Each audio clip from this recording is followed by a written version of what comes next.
Today I have a very special guest. I have Lawrence Armand Kirby, aka LAK, aka the Curb, also known as just Larry. How you doing? Pretty good, man. Pretty good. Welcome to the show, man. Yeah, glad to be here. I'm happy that you're here today. What do you think of the Mac Shoe Production Studios? It's a real deal, man. This is I know, right? pretty good. Yeah, So you've been watching my podcast now since its inception. of course. So what do you think? What are your thoughts on it? I like the way it's done. I like the format.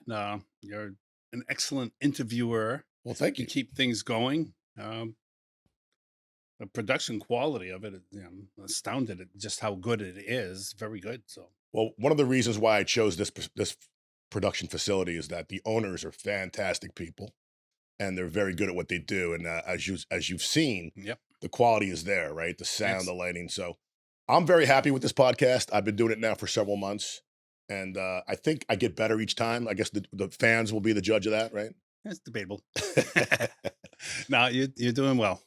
But the cool thing is, I get to interview interesting people, and you're an interesting guy. So today we're going to take our viewers on a journey. They're going to learn about you, not just as a musician, but as a person, right?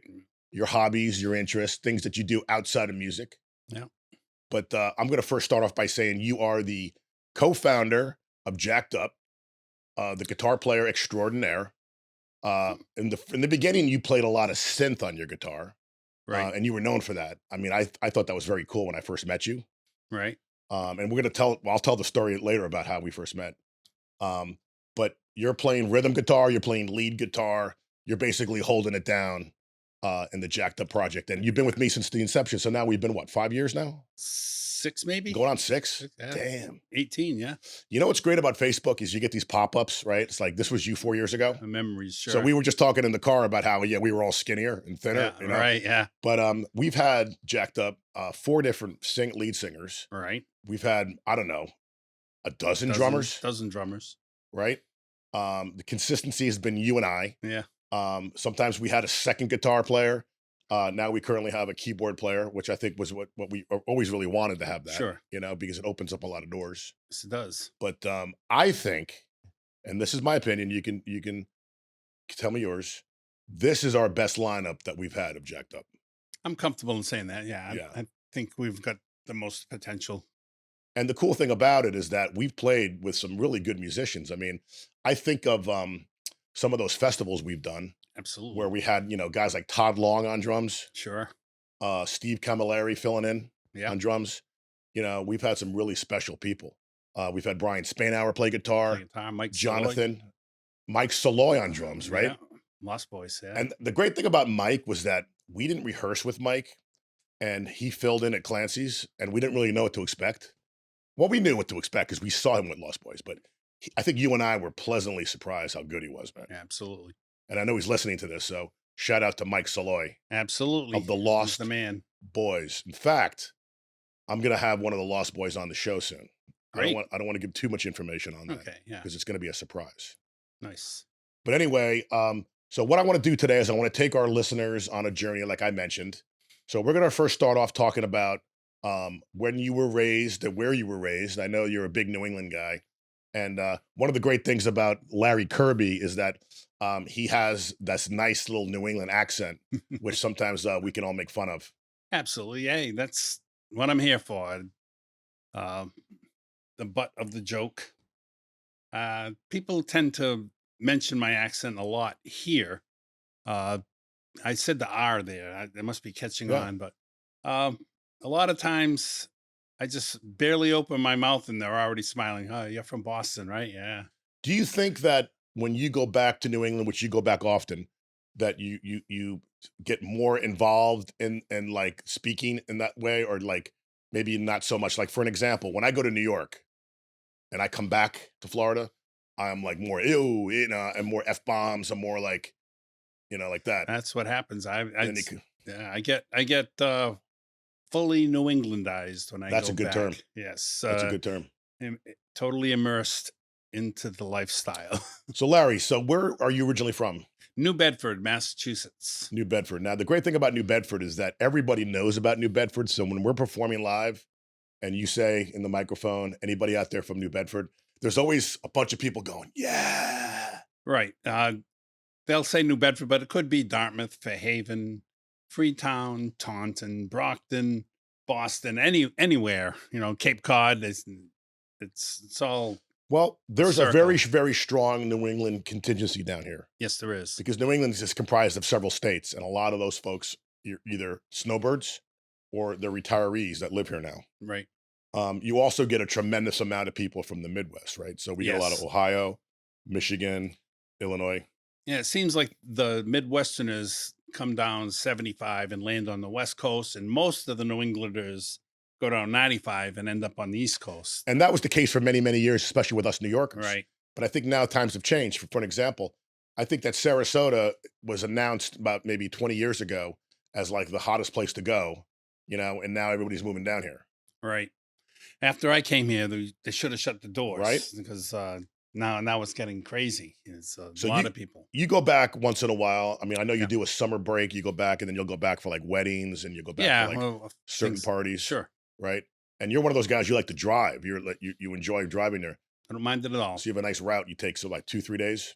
Yeah. I take a couple nights to stay over. Try to get someplace different. I've been to Macon, Georgia, Savannah a couple times as a first stop, and then second stop will be someplace in North Carolina or Virginia or West Virginia or So you you make it know, interesting. yeah. Then try to get through. Yeah, sometimes we went to the Great Smoky Mountains in Tennessee. We'll go to Wow. the Shenandoah Valley through Virginia and all that was all just gorgeous I stuff. bet. I bet. So how long have you been living in Sarasota now? We came closed on the house in March of 2017, so March of 2017. So going to what are we talking? be 8 years in March next Okay. year. So I guess now's the time that I tell the story about how we met. So Sure. I had moved down here myself, and I was looking to form a band, and I was always like looking at Craigslist, and I was looking at band mix, and I think you were on Craigslist. Craigslist. Okay, so I found you on Craigslist, and I reached out to you, and I believe at that time I was already had a few other guys, right? Because didn't you come to the studio? I already had a drummer there. Yeah, was this before Ian? Might have even Yeah, I before. think it was pre Ian. Yeah, it was loosely put together. It wasn't an outfit yet. It wasn't yet any it was more of an idea with three people in it. Yeah, and so I reached out to you, and I think we might have spoken first through the Sure. email, and then we talked on the phone, and then you came to the studio and we played. But I think what I did was I had given you a list of songs. Mm, about 30 of them if I remember There were correctly 30 the songs that first that time. that I really wanted to play, right? And that was my idea of the kind of band I wanted to be in. And me being the kind of like marketing guy and the planning guy, like I think I'm gonna find musicians that are better than me, more experienced than me, and we're gonna play these songs. And Sound like a good plan I at the think what time. happened was, I changed my mind or something Mm. happened where we didn't play any one of those The songs. the direction changed, yeah. So the hours I spent learning that first 30, yeah, it's never a mistake to learn anything I new. mean, I I'm mean, sure they were it's good. always I don't remember the songs. I'm sure they were good they songs. were all good songs. I can't remember a single one of them myself. But the next batch of 30 were different, and that was more closely aligned with like the Clapton and Well, that's just it. Because right. here's the deal. And even to this day, as much as you and I love the current band that we're in and the direction we're going, dance, you and I love Clapton. We're blues guys, right? Sure. I mean, I grew up listening to Jack Bruce, and I learned how to play the bass, listening to, those guys back then, right? Those legends. But so we ended up playing in a band, which later became Canopy Road. Okay. Right. So it was a blues bass band. So it was you and I. We had a drummer, and I think it was before Ian. I can't remember who it was, but there was Well, other I guys in think there. by the time Canby Road came around, I believe Ian was the man. And we love Ian to this day. Good Ian's a dude. great guy. So let me tell the audience. So Ian is from Scotland, and Ian is a drummer, and he moved back to the London area. I don't know if he's back in Scotland or he's in London, but I know that he had a house here, and I met him in the gym. He overheard me talking to somebody in the gym about me and being in a band, and I was looking for a drummer. He goes, "I'm a drummer," and I looked at this guy. I'm like, "This guy can't be a good drummer," you know. But sure enough, he was excellent. He was excellent. He came in, he kept time, man, and he was just a solid guy and a nice guy. Super guy. Yeah, he's 6 months here and 6 months there. Sussex, I believe, where he was living at the time, just south of London. And And he was really good. He lived right here on the Siesta Key, just over the bridge. And I always felt like he didn't wanna go back. Like, I think he liked living here. I He think he had a loved family commitment or something Yeah. where he was forced to go back. Well, I believe his visitor's visa maybe or something of the Oh, sort, and really? I think it was a 6-month on, 6-month off type of But deal. but how do you think that works? You think that you're able to do that for eternity, or is like at some point it ends? That's well beyond the scope of my Yeah. expertise. Not sure about that. Okay. Well, anyway, Canopy Road was such a good, fun band. Unfortunately, I mean, we did play about a dozen songs. We recorded some songs, which, by the way, ran into our old keyboard player, Russell, Right. and I told him about these recordings, and he wants to hear them. And I said, I'm going to make sure you hear them because we were surprised how good they came out. Right. Yeah, they came out really good based on studios.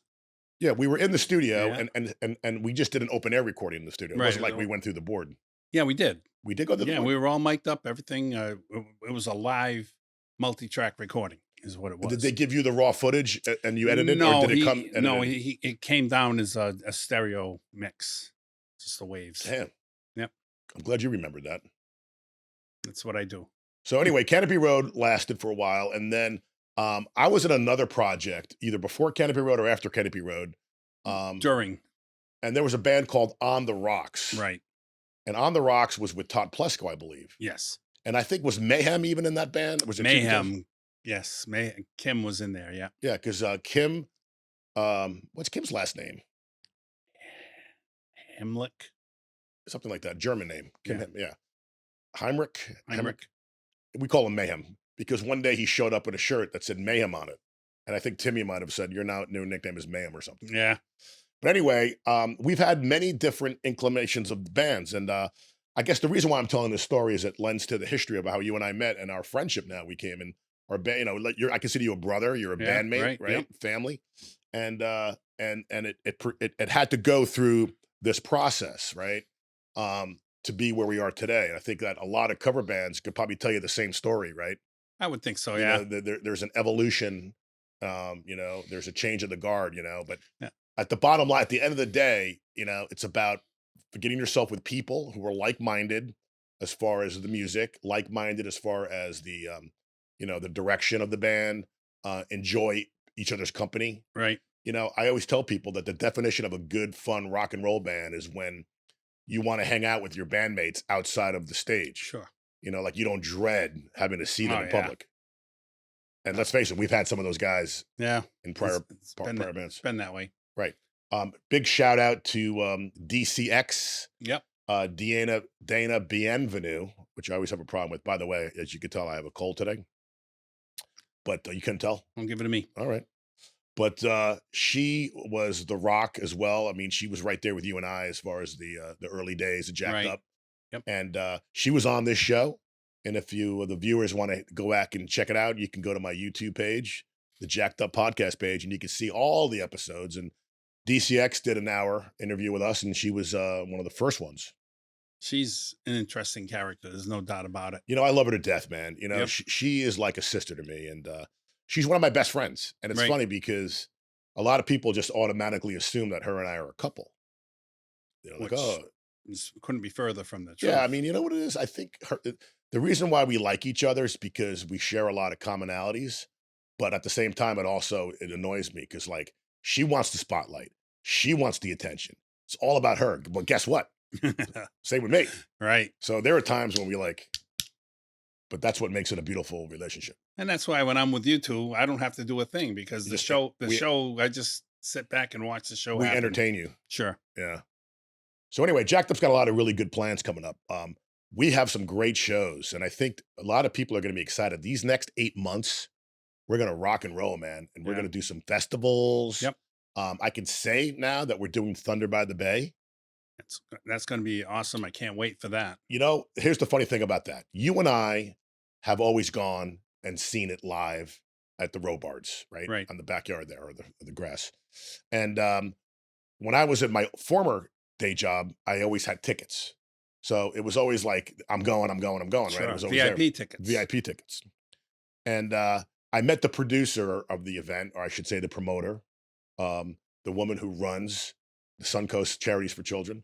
And I guess for several years, I was begging her, hey, man, let my band play here. And she was always very, very polite. She's like, "Yeah, one day you'll get a chance to play here." And every year I looked at the card and we weren't on it. So finally, I get the phone call, or I guess I get the email first, that Jacked Up will now participate in the 2025 Nice. 3-day event, and we're going to raise money for these children's charities, which is a fantastic thing. I mean, Lucy is so good at raising money, and she brings in so much money because it's a worthy cause. And she does rock and roll, mostly classic rock, but we're getting the chance to open up for a major act I know. I'm thrilled um, to death. on the very first night, Friday night. It's a 3-day event. So what we're going to do in future podcasts is I'm going to give more information out about people can buy VIP tickets for themselves. Right. They can bring their family and friends, or they can just get general admission. But all the money that's raised goes to these wonderful causes. So Jacked Up will be there. I want to say Friday, February 14th, I believe was the I first night. think I think it's Valentine's Day. You're right. It's Valentine's Day. And we're going to play some love songs that rock. Of course. And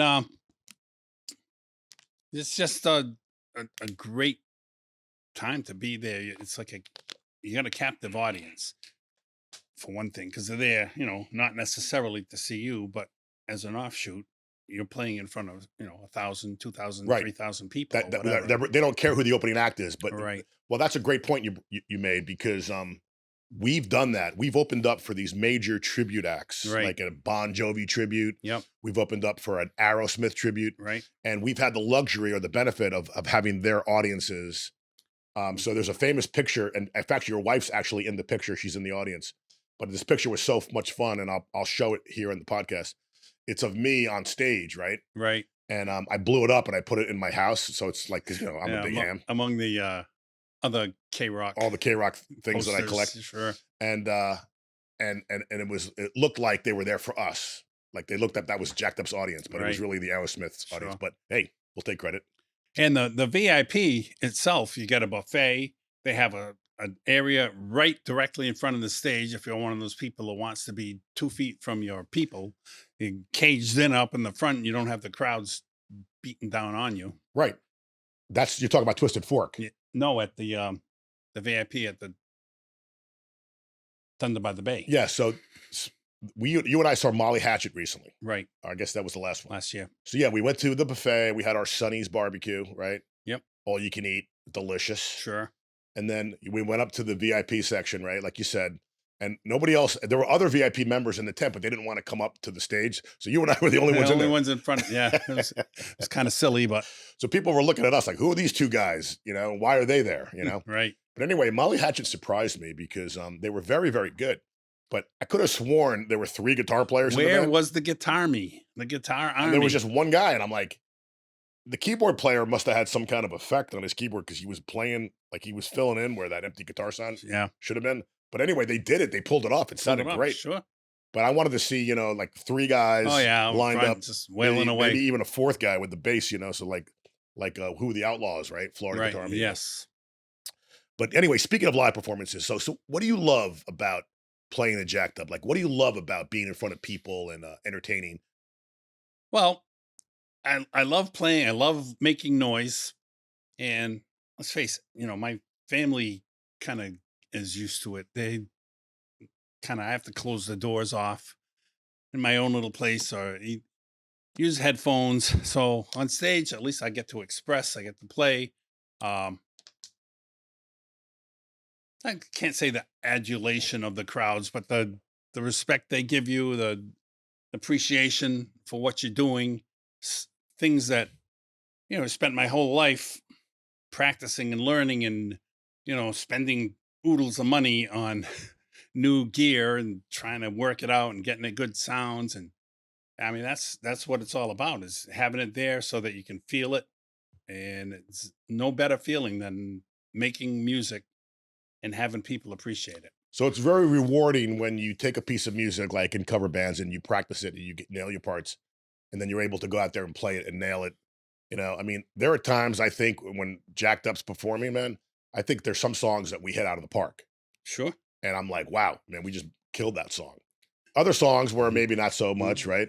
Oh, I can remember some absolute train wrecks Oh, happening. we could have a whole show about train wrecks, dude. Oh And I'm man. the leader of train wrecks. I'm known for infamous, He's I a should say, conductor. of stepping on my pedal, turning the sound off, ripping out my cord with my foot, knocking over my microphone. Breaking a couple What strings. else have I done? I Break mean, it's Yeah, whatever I can do, I've done. right. You know, but that's just part of being.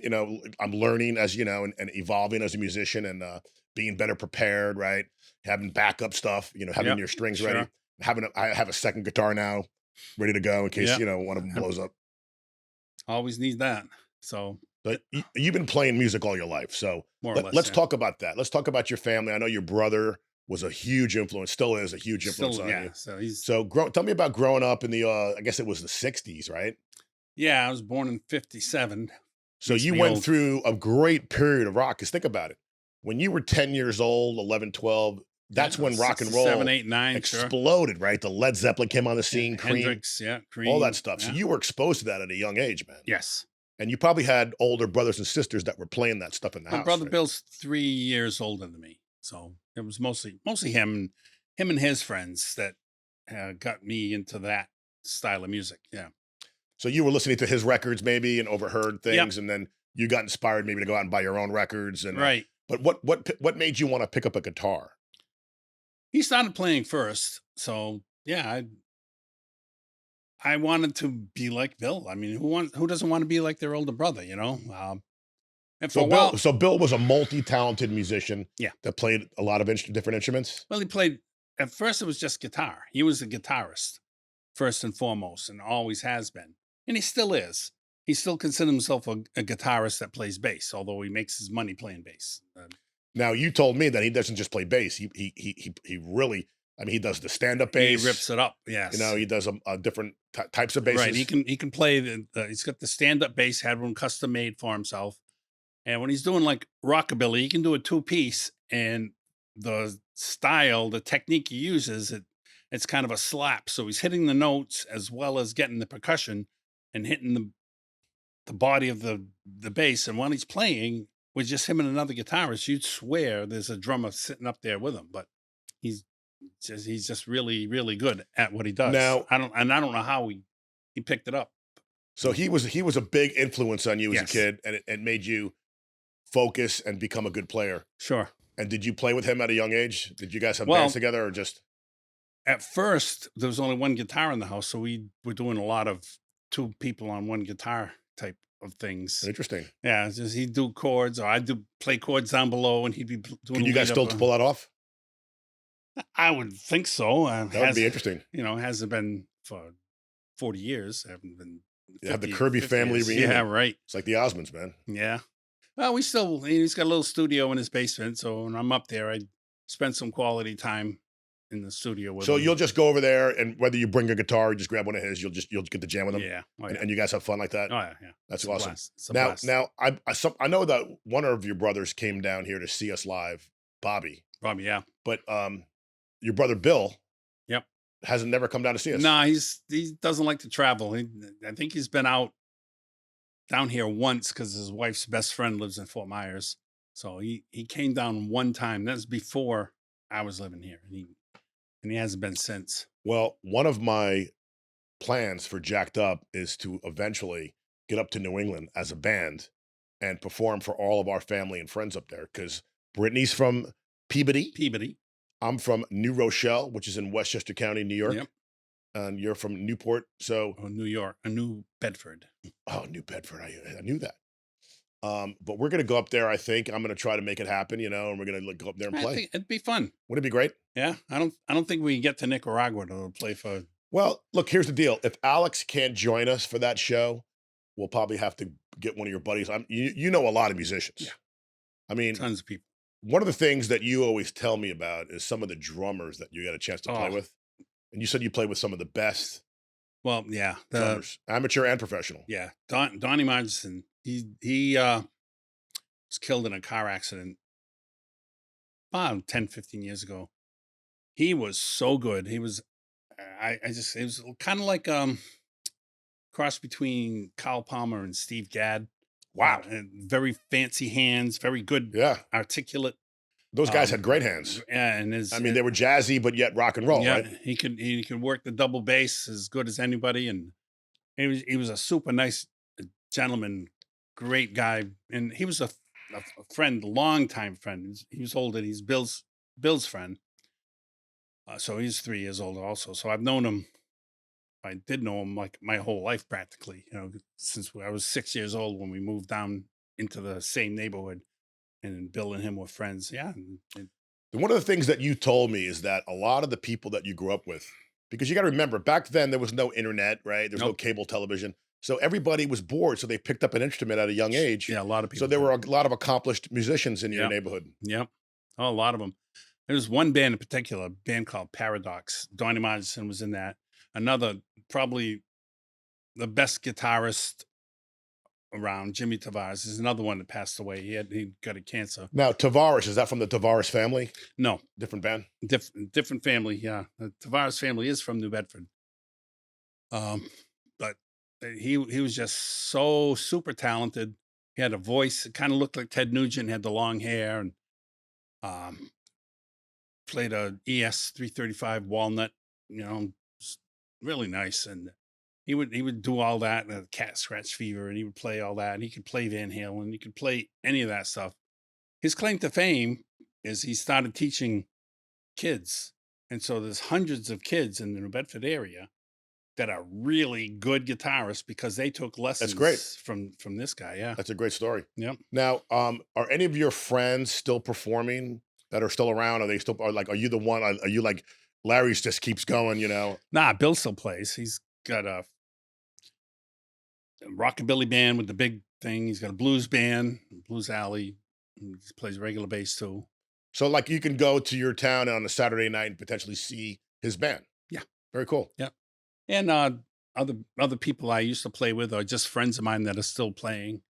Um, my friend Glenn Noons, he's been he practically owns the place. He's got lots of different singers that he plays with. He does a lot of two-piece things. He's in one band called Monster, but he does a lot of two-piece things. He's got one that's Business Time with him and Pam. He's got All Mixed Up with him and Troy, and he's got one that's called Sober with his son Zach and the girl. And so he books himself. He'll play 4 or 5 times a week, but he'll be a solo one time, a business time another time, and so he's playing. So he's not the same anytime he plays. So anytime I go back up and he's playing, I'm guaranteed to sit in with him somewhere.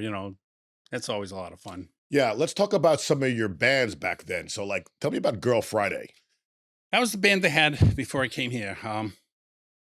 Cover band, did 6 piece, two guitars, Husband and bass. wife led it, right?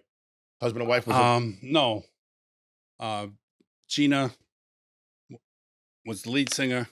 Steve was the bass player, but they weren't husband and wife. But they were partners in the music before I got there, and they sang together in the church, which I did one of their church gigs with them too. That was interesting. Was that a big thing back then for like a lot of rockers to like do church stuff on their Sundays? I don't know how big it was. They had belonged to the Lutheran church, so it was big for them. They had an annual concert and stuff like stand up there singing Amazing Grace and then playing gospel type of bluegrass type of different religious type music, but without being religious. I don't know how to better put it than that. Spiritual? Spiritual, yeah.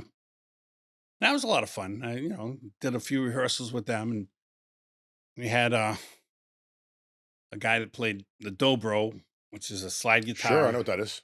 and he played acoustic guitar, and Steve played the bass. Gina sang. There was another singer, Joanna. She Girl remember. Friday though, was it a dance band? Was it a party Yeah, band? yeah, it Was was it a like party you band. doing weddings? You doing like large No, no, venues? it was mostly just the bar scene. We didn't do any of the larger type things.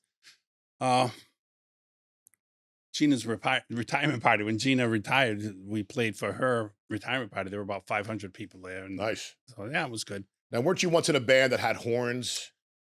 I was in the blues band with Bill, and we had trumpet, sax, and trombone, as well as piano, two guitars, bass, That drums. really interested me, man, because you and I used to see a band locally here called Ari and the Alibis, Right, and instead of a bass player, they had a trombone trombone. Yeah. that was able to keep the bass line. Is that what he did? It's yeah. It I was mean, it was artsy, Very artsy. It was very, very unique. Sure. It was very cool, You but loved it it when worked. she came out and sang in French Oh, too. I mean, I don't know if she still performs, but I remember her breath. She was gorgeous. I mean, I'm sure she still is, but I remember seeing her. Ariella, Ariella came out wearing this like beautiful, tight, like sexy dress, and she would sing in French, and I was like, "OMG!" you captivated. Oh yeah. Mm. Oh, and then like I don't know if they broke up or if like somebody moved away. I think she does things with her husband now, just her. I think she just goes under a name and she does maybe jazzy Or stuff. maybe they're recording an album, that's why we don't see them live Yeah, anymore. Because they possibly. were playing out a lot, remember back then, right? Right. Remember the Blue Rooster? Yeah. They used to play at, like, other places that were not even around anymore, Yeah. There was that pizza place in the mall on 41 something like there. We that, saw yeah. them there. And where else did we see them? We saw them out. Did we in Port Charlotte, Harpoon Harry's or something? Did we go out there? Something like that, yeah. Yeah. So, I always tell guests when they come on the show of how blessed we are to live and work in this area, and as, musicians who are cover band guys, we have a lot of work, We you know? a lot of venues for sure. A lot of opportunities. Now, obviously, with the recent hurricane, some of our favorite venues are not open right now, Right. and we pray and hope that they'll come back bigger and better. But I know it's tough right now for some of those venues to get it going. This world class devastation. A lot of the Anna Maria Island is terrible, and any of the coastal venues, it just got And you know what? You and I, share the same thinking. How much like we're in paradise. Like when you come here and you go to the beaches and you see the palm trees and the sunsets, it's paradise, man. sure, And there are many shows that we've had over the years where like Coquina Beach, I want to say, absolutely, yeah, where we'd be on stage and we'd be performing to several hundred people, if not 1,000. And then you look over to the right and you got the Gulf and you get the palm trees, right? and like you said, it is paradise, and the whole general attitude. It's a little slower. People seem like they're more polite, more patient. You don't get as it's not as crazy as the Right. Northeast Right. for Well, sure. you and I share that experience of like in the Northeast, especially like in New York, bands would go on late and Yes, and and they would play, maybe not even go on till 11 or 12 o'clock. I right, remember going down to Bleecker Street and going into Manhattan, and there were bands that wouldn't even come out till 1 o'clock because they had to finish a set on the other side of town. So we would wait for these musicians to show up. They were that good. yep, And they would show up in some little underground bar, when you would see these guys walking in with their instruments and they would set up and play. It was like 1 o'clock in the morning and they would play till right. 3 or 4.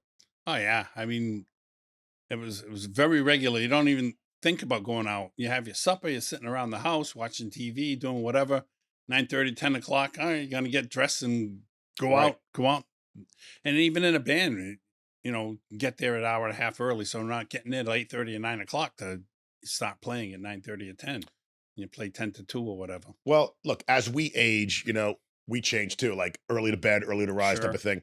But here, I was always find it funny when a bar wants you to go on at 4 or 5 o'clock, Yeah.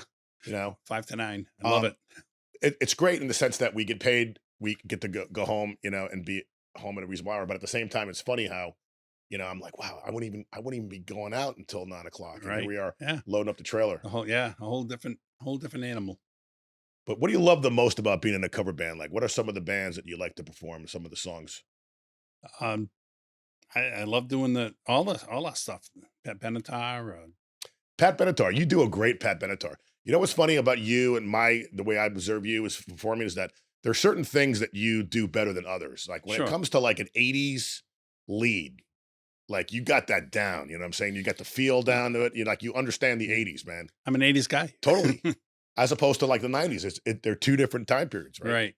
Yeah, because I took off from the when I was 30 to when I was 40. So a decade that I wasn't playing in any Raising the bands, family. raising a family, that Yeah. type of deal. So that would have been most of the '90s. And then I got back into it because I had mentioned to my wife that, maybe if you're going to surprise me on my 40th birthday party, have the Honeymooners up there, maybe my guitar up on stage. Honeymooners is a great two-piece band. Paul Savoy, another phenomenal guitarist, awesome singer. He plays 6 months up in New England, 6 months down here in Punta. He lives in Punta Gorda. So Sure enough, my 40th birthday, I was supposed to. The story was I was going to go pick up a friend of mine. We're going to get our tickets. He had the tickets. We were going to go to this thing called the River Rave. WBCN put on a big concert, multi-band concert at Great Woods. So I go to pick him up, and I get into the bar, and I'm seeing a lot of people I know. I said, "Wow, well, hey, how you doing? What's going on? What's going on?" So when it comes time to tell them, well, this is a shame because we're going to the concert, and they said, "No, there is no concert. You're here. This is it." So it was my surprise 40th birthday party. Guitar was up on the stage, so I ended up playing with them, and then How'd you do? did okay. The guitar was on the stand, in the for 10 years. I played it, in the basement, so it's not like I put it away and never touched it. But and after that, it was like every Wednesday night, Bill was in a blues jam, Slick Willie. So I would go every Wednesday night for another 4 or 5 years, just playing. And then finally, it was around 1999 again. I guess I started full time in the band. So One of your favorite songs is "Still Got the Blues," yes, and then you and I played that when we first met. yeah, That's a song that I like to bring back to the Jacked Up I scene I think it would because go over. as the people that know Jacked Up know that we're like 80s 90s dance, and we don't really do blues. Oh, but yeah, we do some blues. I mean, if you want to say ZZ Top could be considered blues, I don't know. Yeah, I mean, would you call them Southern rock or would you call them blues rock? it's ZZ Top. But It's, we've done some it's Stevie Ray Vaughan. yeah, We're about to add some Steve Miller. sure, So we still do some blues, but I think you and I would love to do. Oh, do you remember we do like "Feeling All Right"? We used yeah, to do right, yeah. "Leave Your Hat Off," No, leave your hat on. some The hat letter, on, Clapton stuff, yeah, right? Almonds, remember yeah. Southbound? Southbound by Oh, Almonds. That was and I learned the bass line note for note for "Let It Rain," right. and I used to love playing that, man. I know. I remember there was one epic time in the studio. We never played it live, but I think that song went about 25 minutes It in was me, you, that and day. Ian, and Yeah. I think what we did was we improvised on it. We slowed it down, or we just jammed on one of the A chords, maybe or something. Yeah. Well, Russell was on the boards too. Was he there? Yeah, yeah. Yeah. So that was a good time. Those were good times, man. But the thing is, this band has grown a lot. I mean, Jacked Up has really evolved, man. And both of us as musicians have evolved. Sure. You know what I'm saying? Yeah. I'm a much better bass player now than I was not only a year ago, but certainly 5 years ago. Sure. You know, I've learned a lot. With me, it's the technology, learning how to use the stuff.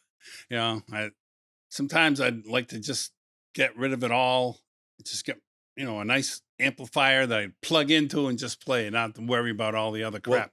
I've been doing all the, between the synthesizer all those years and the modelers I've had, basically been amp free for, at least 15 of the past well, as years. you can see, I mean, look, everybody knows that playing in a bar is difficult as far as acoustics, getting the sound right. We happen to have a very good system, right? Right, And we do our own sound, and you're spearheading that, you're running that. So what right. we do is we try our best to give the best possible front of the house. Sure. But what we're doing, and I think that I'm doing it a lot more than I've ever done it, is I'm taking my amp off the stage. I'm getting my cabinets off the stage now. I'm trying to use inners whenever I can. I know it's Right. frustrating, but what I'm trying to do is I'm trying to bring my volume way, way down. Sure. And I'm going through a Sans amp now, and I'm trying to shape my tone, and I'm trying to be more, I want to say either efficient or proficient on from that regards. Now you are still going through an amp, right? More or less, No, most of the times. no, I have a speaker. I'll either come through the floor monitor or the powered speaker. So I guess you could almost say it's an amp. Right. Um, But the thing is, though, a guitar, I don't think a guitar, I hate it when a guitar, especially a good player like you, is muffled or muted or like we're a rock band. So we have to have drums well, and you that's got to have a guitar, yeah. like I know we can get too loud. Like we've been accused of being too loud at certain venues. Sometimes, yeah, Sometimes it's true, sometimes it's not. right, And I know that you try your best because you're playing guitar, then you have to run out and do sound. And I know it's frustrating for you, it's frustrating for me. But for the most part, I think we have it down. I mean, like sure, there's certain times we're playing, I'm like, it sounds perfect. People will come up to us, musician friends, right. and be like, it's perfect. Or they'll say something like, hey man, everything's good. Just take the singer's voice up a little bit. Right. And a lot of times it's not a volume issue either. It's a frequency. Sometimes the frequency is a little high and you just need to flatten it out a little, or it's a little dead and you need to brighten it up a little. Right. And it's not so much volume as it is, the frequency of the sound that they're hearing. And too loud is very subjective. As what's too loud? The guitar too loud, the voice too loud, the Right. bass too loud, the Right. drums too loud. What is the problem? And Look, you and I see a lot of shows, right? right, Not just like in the arenas, like the Black Crows and those types of things, but we also see a lot of cover bands. sure, So now I think our ear is like we go there differently now, thinking about like for a great example, when Sammy Hagar came to town, the weather combined with the fact that the opening act didn't have a chance to play, right, so maybe they had a little ways to right. find So their it sound, was less than optimal right? for We sure. saw the Black Crows; they were fantastic, but my eardrums were about to They were loud. get Talk blown about out. loud. Yeah, they You were know, they were up there. like the treble was like Mm-hmm. so. So now I'm more conscious of it. You know what Right. I'm saying? Like Yeah. because I know how hard it is, man. Sure. But there's certain bass players, man, that like they always, to me, always have the perfect sound, the perfect tone.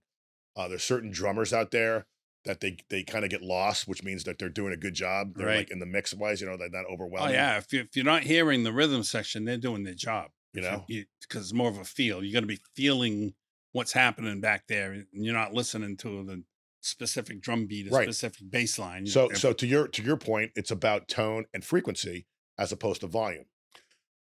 Half the time, sometimes we're just too loud. That does happen. But that's why they have volume knobs on the speakers themselves, because that way there's only so loud you can get. You know, There's certain rooms that I like to play that I know are challenging, because of the acoustics. I love to play Twisted Fork. I love to be outdoors, man. that's my Because favorite. one of the great things about that is that everybody has a monitor. Now, nothing Yep. against inner ears. I always have a conversation with every musician that comes here, and I ask them, what are you doing for monitors, right? And I guess most are saying wedge as opposed to inners, Right. but inners is the way to go when you can. But when you're outdoors, you don't need them. No. You know what I'm saying? It's No. like no one's going to complain that you're too loud. You know? Right. And especially at the Fort, because they've just upgraded their speaker system. So they got the top of the line array RCF. They're like $2,000 a box, and they got four on each side. So it's definitely conducive to excellent sound. Plus, they have an excellent sound man. Excellent sound, man. So Nate really knows his stuff. right. So what he's doing is not only is Nate work in front of the house, but he's working the monitors. Sure. Okay. And it's funny because I truly never have enough of you in my monitor. And the reason why I know this is that you'll come walking over just because you want to jam with me, and then all of a sudden you realize you can't hear yourself. Right. So you have to turn around and go back Go ahead. to the other side of the stage. Have to escape. Whereas I can still, when I come over to you, you don't necessarily have me as much either. But as a bass player, I can still feel it, and the Sure. floor's vibrating, so Yes. I know what I'm doing. But the cool thing is that having a large stage like that and having 6 monitors spread out, we have a tendency to like you can move around Right. and still Yeah, it's a hear. lot of fun. A lot of fun. So we're gonna take a short break, All right. and when we come back, we're gonna get more into your favorite bands, some of your favorite concerts, right? Not just growing up, but that you've seen in the last 10 years. Okay. Because you're one of those guys, man, just like me. You love to go to concerts, man. You love Love live it. shows. Love it. And I don't know if you still own your record collection. Do you still have your No. albums? I don't. Either do I, and that's a whole different podcast. Because Yeah. I'm pissed off about that. Yeah.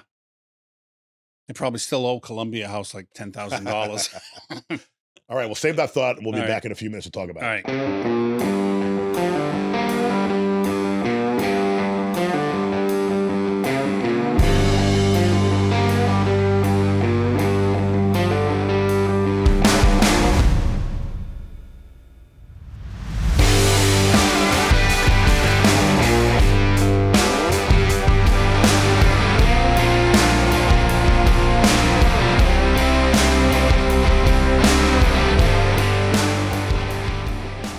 And we're back. All right. I always wanted to do that, and we're back. I also want one day. I want to have that thing that they put action. Yeah. You want that? So tell me about some of the better concerts. I know you love to go to live music. What are some of the good shows you've seen lately? Well, like you said, we saw Black Crows. That was just last week. We've seen Foreigner, Sammy Hagar. One of the best concert of all time was the Eagles at Oh my the Emily god, Arena. so That good. was so You good. know what I would love to do if I had the time to do it? Go out to Vegas and see him in that globe thing, Oh, that'd be unbelievable. In the Sphere. the Sphere. Yes. I call it the globe. Yeah. And I've seen Jeff Beck like 4 or 5 times, Clapton 4 or 5 times. Jeff Beck is probably top 3 of all time guitar players, would you Yeah, say? he's up there. He's one of my faves. It's funny. He started with Les Paul, his early days, album covers. He's got playing the Les Paul, and then the last 20 years, he threw away the pick. He's just got a I Strat saw that. and used just his fingers Crazy. and the whammy bar, the vibrato arm. It's an extension of And it. who's his bass player sometimes he plays with? Oh, Tal Wilkenfeld. Is she awesome? Yeah, she's awesome. We saw her play with the Allman Brother With Dwayne, reunion yes, with slash Dwayne Betts and Michael festival. Allman, yeah. That was a great Devin show Allman. because there was a lot of different musicians that A came out lot and of played. people, yeah, a lot of old school people came up and played with those. And at the end there, what was it, 25 people up on stage all at once? Yeah, and Dickie happened to be in the audience that Dickie night. came out, it was his birthday. That's right. So we're And then thrilled. he passed away like 6 months later, maybe, Yeah, that or a was year sad. later. Yeah, it was sad. Dickie was a big influence in the early days. Um, his style, his sound, the scales he used. I think that people loved the Led Zeppelin and the Eric Clapton and all that stuff, but they also loved the Allman Brothers. I mean, Sure. like it's in the same breath as far as Oh like yeah, you know their importance to the rock and roll scene, right? Their contributions to the rock sure. and roll scene. Well, Dwayne Allman himself. I mean, he was 17 years old, hanging out at Muscle Shoals Studio, right? Hanging in their parking lot. Says, "Nah, I'm yours, man. You got to take me in there." Well, there's a great documentary about muscle shows. Yeah, I'm gonna go watch it again. that's what I'm grabbing it from. Yeah, I love that. But yeah, all those guys. Deep Purple. I saw Deep Purple 3 times, I guess. First time was in the '70s. I think that was the loudest show I've ever heard.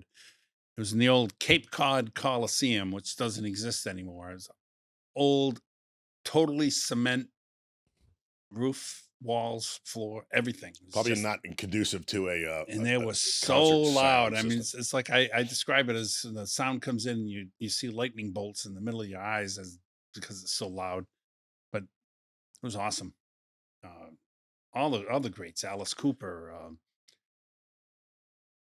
Ronnie James Dio, Earth, Wind and Fire. I don't know. A lot of different Oh, types of music is what you're sure, saying. yeah. So I have to ask this question because I ask this question to everybody that sits in that chair.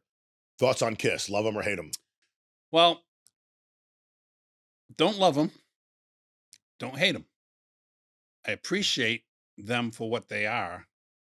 They have the best show, bar none, out of anybody. They can work a stage better than anybody. They can work an arena better than anybody with what they do. So it's phenomenal to watch them. And I've seen them 4 times as well. First time being in 1974 when they opened up for Black Sabbath. So you might have seen them for all 4 decades, dude. Yeah. Think about that. You saw I them in the saw 'em I 70s, saw 'em in the 80s, 80s. You 90s. probably saw them in the 90s, and I you saw them in did. the 2000s. Yes. Why? Well, let me think. I've seen them maybe 80s. No, I saw them in the 90s and the 2000s. I never saw them in the 80s. Yeah, I saw them the first time. Like I said, 74, they opened up for Black Sabbath. And of course, they had this show, and all the Kiss people say, oh, they blew Black Sabbath off the stage. But all the regular people said, no. Did They you were ever- good, but Black Sabbath killed it. Well, yeah. I mean, Black Sabbath. I mean, gosh, but there's always stories about that. Like, I'm a huge Leonard Skinner fan, and I never got to see the original lineup Yeah, because I me think he either. died in 77, 78. Right. But there's stories about how they like opened up for the Rolling Stones, and like Mick Jagger got pissed because like they were so good, and they did shit. Yeah. I don't know how real those stories are. They do make a Well, good. Freebird probably drove the audience insane. I Oh, mean, I'm sure. when they did that song live, I mean, even to this day, as much as people don't want to hear Freebird or are sick of it, when you do hear it, it still is very powerful. Right. Well, our friends in Rock Candy, they're the last band I've heard play Freebird. They killed it at the I'm Fort. so happy you mentioned Rock Candy because I love those guys. They're Siren is they're- coming on soon to oh, be a great. guest. Yeah. They are fantastic, and I tell everybody if they haven't seen them or heard of them, it's the best band in this area that you haven't seen or heard is Rock Right. Candy. I think so. It's super. It's talent just oozes from that Now, stage. they play a lot of times in the, Twisted Fork. They're there, like, Yep. monthly. They're Um, mostly th Twisted Fork and further south. They Yeah, don't yeah, they Fort don't Myers. yeah. But they also do a lot of the seafood festivals, and, Yes. we've been fortunate to I don't think we ever opened up for them. Well, yeah, we did once, We didn't we? did, I believe Oktoberfest last year, maybe. Oh, wasn't it a Twisted Fork? Then we opened weren't we in the same bill with them at Twisted Fork? Maybe. Listen to us, man. We can't remember Can't what we remember. did a few months ago. Why were we there? Oh, we just played. Yeah, that's the last time we saw them, we opened for It them. was one of those things where I was happy to play and they were watching us, and but I was also happy to finish playing so I can get a cold drink and watch them. Right, sure. You know what I'm saying? Because usually when I get off stage, the first thing I want to do is, change my shirt and have a cold drink and then figure out, what's going on. Whereas with those guys, I just was like so excited. Another band that I'm a big fan of is Sunset Strip. Oh, yeah. And I've seen the last couple shows they did at the Twisted Fork. And Yep. another Twisted Fork is known for having really good bands, Right. and we're honored that they think of us that way. And we play there I several love being times a there, year. yeah. But Sunset Strip, man, they just hit it out of the park every Yep. time. It's that hair band, 80s hair band, that's what they And are. I think that the people in this area, especially down in Charlotte County, I think they love that music. And the Sure. reason why I can prove that is that whenever the Twisted Fork brings in a band like a Motley Crue tribute, a Bon Jovi tribute, a Kiss tribute, a Van Halen tribute, et cetera, they sell out. Sure. The VIP section sold out, Yep. tickets only, sold out, standing room only. It's like there's a hunger for it, man. And the VIP section, well, it's got a whole 300 people in the VIP section, I would think. Yeah, and like you said earlier, it's like it's up close to the stage. There's a hot buffet. Yep. I mean, they really do it right. Sure. And I'm looking forward to we're gonna be there on November 16th, which is actually gonna be a big day because I believe it's the Harley Davidson's having their annual festival. Oh, that's cool. So a lot of people that don't know the Twisted Fork, it's in Port Charlotte, and it's right next to a large Harley Davidson dealership. And they share the same stage more or less, Right. or there's an association, a partnership somehow. But Burt and Marcus, the Parsley brothers, they basically are running the show there, Right. and they're both musicians themselves. And as you mentioned earlier, they have the best equipment there. The I best. mean, they can bring in major acts Yep. because the equipment's that good and the Yep. stage is that big. Right. But I just love playing, opening up for those kind of bands. Hmm. And nothing better. Again, you're playing for a crowd of people that appreciates you. I mean, that's good. And what was nice too is that last time we played there in that environment, you had your family there. Yes. Yeah, I they were remember all looked there. at, I saw the Kirby table over here. Yeah, they came up. A few of them come up and visit. They planned their visit up around that gig. So And you always have friends from up there that come down, not family members, but just good friends yeah, I've got a that'll come see us. yep. And sometimes your one particular buddy has seen us so many times that he'll basically critique us and say, "You sound really good tonight," or "You need to do this and that." Yeah, that's my boy Brett. He lives over here in Yeah. Sarasota. The last time I saw Brett, he was like basically hugging me Yeah, because he's like, "You guys sounded so good," yeah. He's good people. and I Yeah, was like, "Thanks, we man." hung out up in New Bedford too. He's postal as well. Well, we haven't told the audience that, but you're a former postal worker. Yeah, What, 30 what, 31 years post what office. was your title or titles, and what were some of your jobs in some of your cities you worked in? I started off as a clerk. I was in New Bedford. And then after a year, I was supervisor, and I went from New Bedford to Taunton. And then from supervisor, I became an acting postmaster in a few different places. My favorite place, North Kingstown, Rhode Island. Great place. Great people. I was postmaster of Warren, Rhode Island, acting postmaster in Taunton, acting postmaster in Fall River.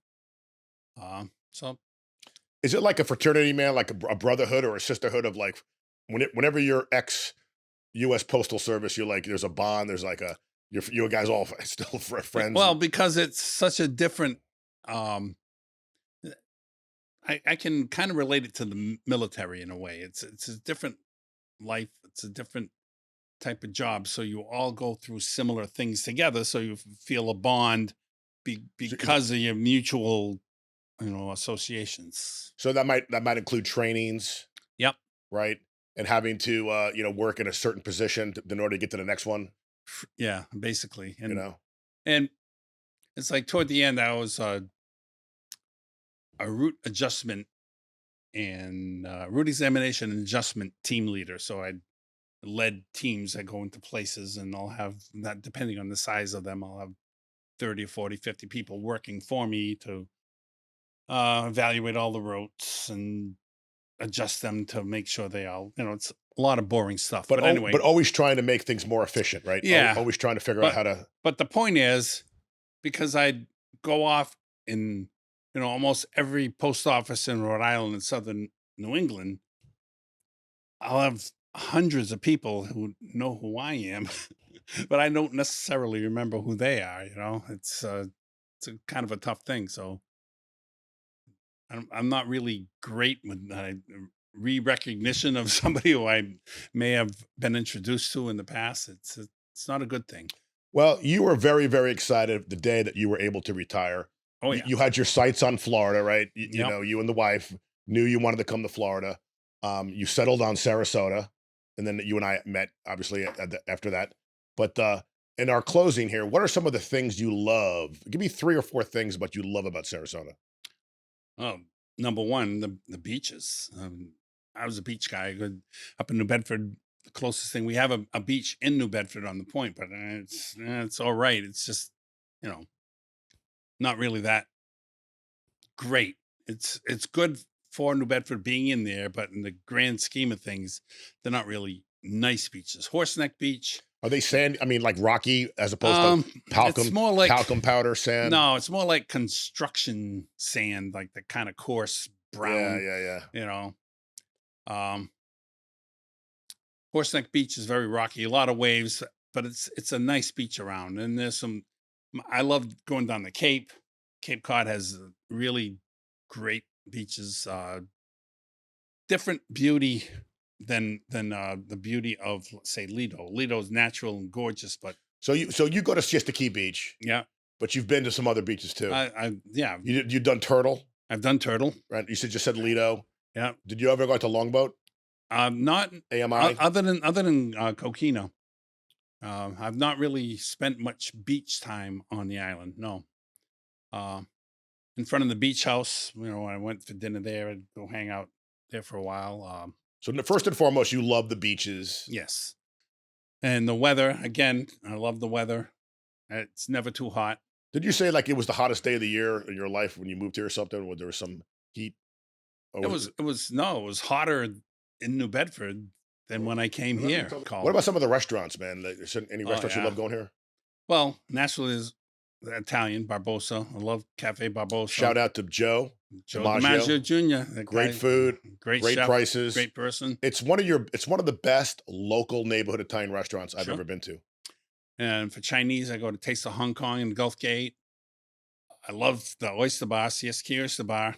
You know what's funny? You and I've been there a few times, but I know do you eat there? I've never eaten there. Like I don't even know what they what is. what at Scob? Yeah, Oh, it's great I mean, is food it there. like Yeah. oysters are the number one thing? Is that what it's? Well, they do a lot of the oysters, yeah, but it's the regular food, regular sandwiches and seafood and things.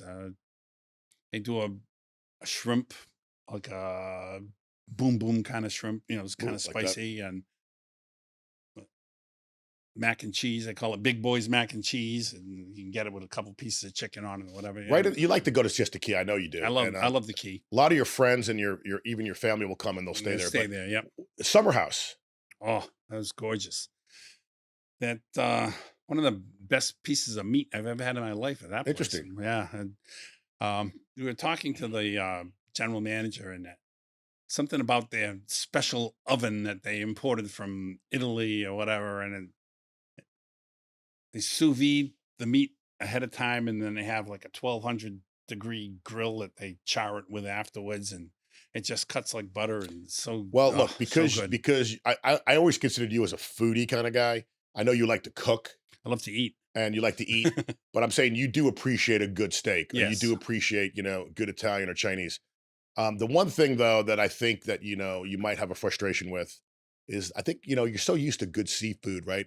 Fresh, Right. inexpensive. Well, not inexpensive, but here it's like I don't know, man. I always like when New Englanders, when I see a New Englander going out and getting seafood, I say to myself, wow, they must be like, Well, we don't have grouper. Grouper's awesome. We don't have red snapper. We don't have, any of those right. type of local fishes. So you eat what's local and then you get it fresh and that, it's a different style of seafood. That's all.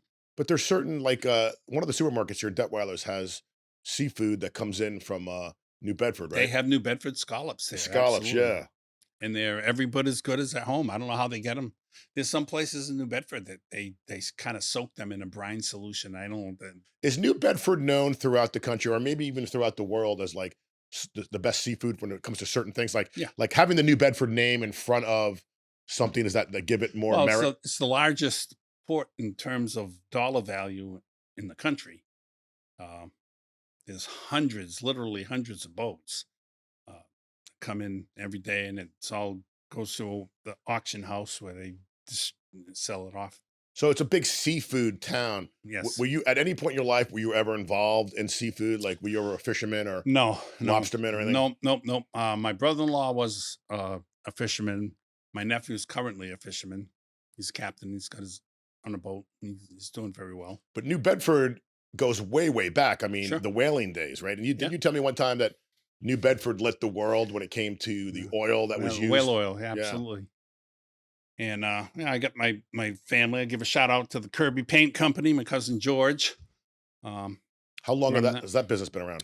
Started in 1846. Isn't that insane? Yeah, and he's got a lot of old equipment there to still um, making paint in a lot of the same ways that they did back in the day, because they used to sell paint for the whale ships. Actually, the bottom, a lot of copper bottom paint. They used to use red lead for primer, and they still do all of that. Is Kirby a common name? Is there other Kirby's around? I know there was a Kirby's bar. You and I went to Kirby's bar on Clark Road. Yeah, Remember yeah, the night I was like lit drunk yeah. and That I yeah, embarrassed you because I was yes, yeah, yeah. You telling the owner you want to have some midget bikini contests, and yeah, strip turned into a strip club. yeah, yeah. I don't think she was digging my my ideas. No, I wasn't either at the time. But it's a pretty common name, I guess. Only because I'm from such a big family, there's a ton of us. But they've been in the country. The earliest one, Richard Kirby, is one of the people that founded the town of Sandwich, and that was in like 1600 something, 1636 something. So, yeah, it's been around. So, in our final thoughts, man, like, what's your future looking like? What are your plans? I mean, what do you see yourself in the next couple of years? Next couple of years, same old, playing music, living the life, having just. Although I won't have the good tan because my dermatologist yells at me every Oh time I yeah. go back there. Every time I go to the doctor, I get yelled at. Now my latest thing is my A1C is high. Oh, geez. It's always something. Yeah. So far so good. I don't have that problem yet, but I'm still nowhere near as slim and trim as they'd like to Well, see me. what's funny because again, we talked about this earlier, is that we're seeing pictures of ourselves not just from like the 80s or 90s, right? Yeah. But like from just 3 or 4 years ago. Yeah, yeah. Well, you know what? It's a testament to the food down here. I mean, they got some good chicken You know what's wings. funny? I'm getting ready to turn 60, and I admit that I've gotten lazy. I mean, I still lift weights and everything, but I just gotten lazy. I'm like more like laying on the couch than I ever did. I don't ride my bicycle like I used to. I don't Right. walk anywhere anymore. Yeah. You No, know? I hear that. Luckily, we got our little doggy, so it keeps us Oh yeah. a little bit. Well, you're a dog lover guy, so tell me Yes. about your dog before we go. Brody, oh come on, he's the greatest little guy ever. What kind of dog is it? He's a beagle. Okay. Um, And he- how long have you had him? we got him when he was 8 weeks, and So he was a puppy. he's 10 now. So you got him from a breeder, or you just got him from We a got him puppy from mill, or well, I like to say, because the popular thing to say, we rescued him from a farm in Westport, Massachusetts. He had them. He used to run his beagles because he owned a bunch of cornfields, and he didn't really hunt, but he let the beagles go out and do their natural thing, which is chase rabbits.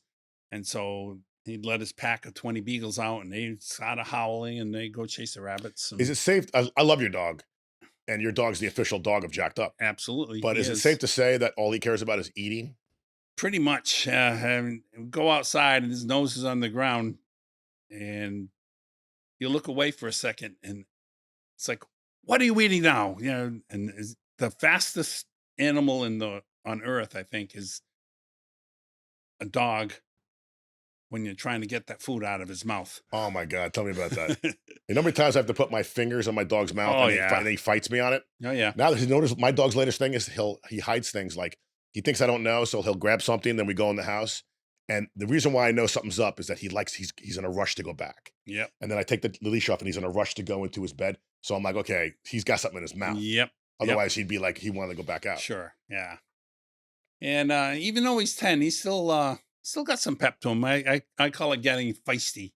Sometimes he comes and he'll get the zoomies and he'll start running around on the couch all over our lap in circles. He'll do that like 3 or 4 times. And you look at him 2 minutes later and it's like he's sleeping, like he's been there for Yeah, man, you know what? You're blessed to have a dog like that, because like, I can't sleep the whole night because my dog will wake me up for some stupid reason. yeah, Now, sometimes we both go back to sleep, sometimes we don't, but your dog seems to sleep well through the night. Brody sleeps I'm gonna say 18 hours a day. he he can sleep all day if you let him. I'll get up, it'd be 8:30. He's still in bed, have my first cup of coffee and hang out. And it's like 10 o'clock. He comes waltzing on in, big goofy face. So yeah, he's a very pleasant animal to have around. He's your buddy, no doubt. Yeah. Well, Larry, thanks for coming in. Hey, I think our viewers got a good glimpse of your life and a what you're little all bit. about, what makes you tick, and enjoy. And we'll see you at the next Jacked Up show, All right. And when is that? Friday night. All right. Gator Friday Club, night baby. Gator Club. Yeah.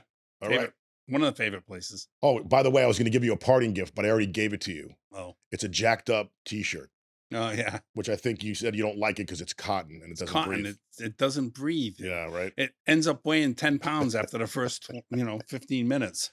All right. Well, All maybe right. the next time I order them, I'll get a special one just for you. There you go. All right, Larry. Thanks, my friend. Thanks, man. All right.